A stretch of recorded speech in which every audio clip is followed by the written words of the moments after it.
পলাশীপাড়া বাজার আমাদের এই পাশেই হচ্ছে জলঙ্গি নদী যাচ্ছে। এই নদী দেখবেন, নদীর উপর অত্যাচার হচ্ছে, নদীর নাব্যতা কমে যাচ্ছে, জলঙ্গি নদী নিয়ে আন্দোলন হচ্ছে। জলঙ্গি নদীর পাড়ে যে কৃষকরা, মৎস্যজীবীরা থাকে তারা খুব বিপদের মধ্যে পড়ে যাচ্ছে।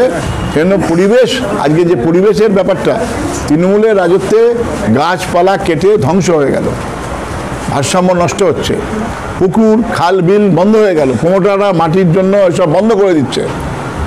এবং স্বভাবতই পরিবেশের উপরে যে আক্রমণ আমি এবারে নির্বাচনে দেখেছি, বিভিন্ন জায়গাতে লোকে আমাকে প্রশ্নও করেছে যে নদী নিয়ে আপনাদের বক্তব্য কি। আমি বলেছি এই আমাদের বক্তব্য হচ্ছে এই নদীকে বহমান করতে হবে, পরিবেশ রক্ষা করতে হবে।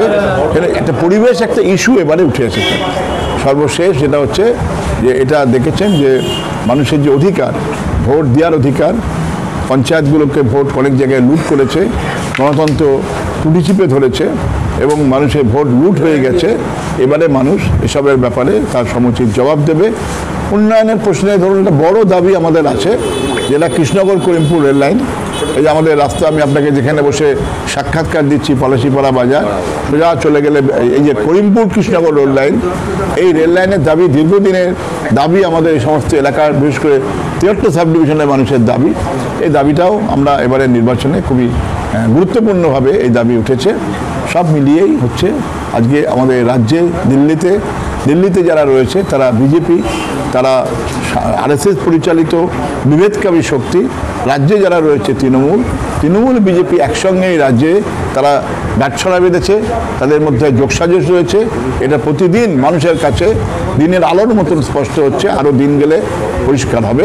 এই বিষয়গুলো মানুষের কাছে আলোচনার মধ্যে দিয়ে এসেছে। আজকে যে কেন্দ্রে প্রচার করলো সেই কেন্দ্রের এই এলাকার পলাশীপাড়ার বিধায়ক জেলে, এখানে মানুষের কেমন পেলেন, সাড়া পেলেন?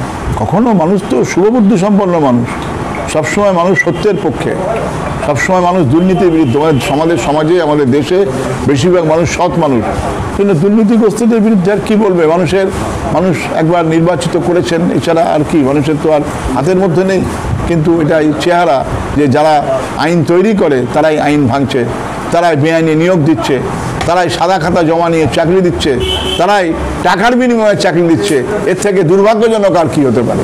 এটাই মানুষ বলছেন যে বিধায়ক সে এরকম একটা দুর্নীতির জালে সপরিবারে সে জেলের মধ্যে রয়েছে। এর থেকে আর মানে সংসদীয় গণতন্ত্রে এর থেকে আর কি হতে পারে, এটা বলা যেতে পারে।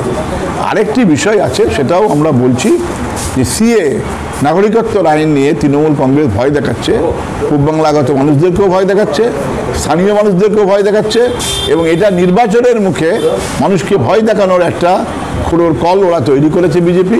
আমরা এই সিএ নিয়ে বলেছি নাগরিকত্ব যে যেখানে আছে সে নাগরিক, তার আই কার্ড আছে, তার ভোটার কার্ড আছে, তার রেশন কার্ড আছে, তার পাসপোর্ট আছে, তার এখানকার শিক্ষাগত সমস্ত রকমের তিনি এখানে পড়াশোনা করেছেন, তাকে স্বাভাবিক নাগরিক সে।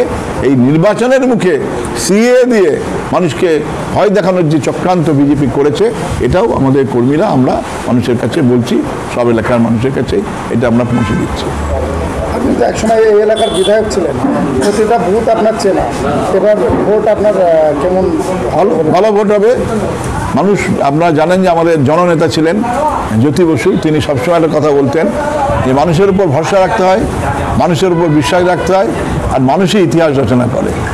জ্যোতি বসু বারে বারে আমাদের এই শিক্ষায় দিয়েছেন যে সবসময় মানুষের উপর বিশ্বাস রাখতে হবে, মানুষের উপর ভরসা রাখতে হবে।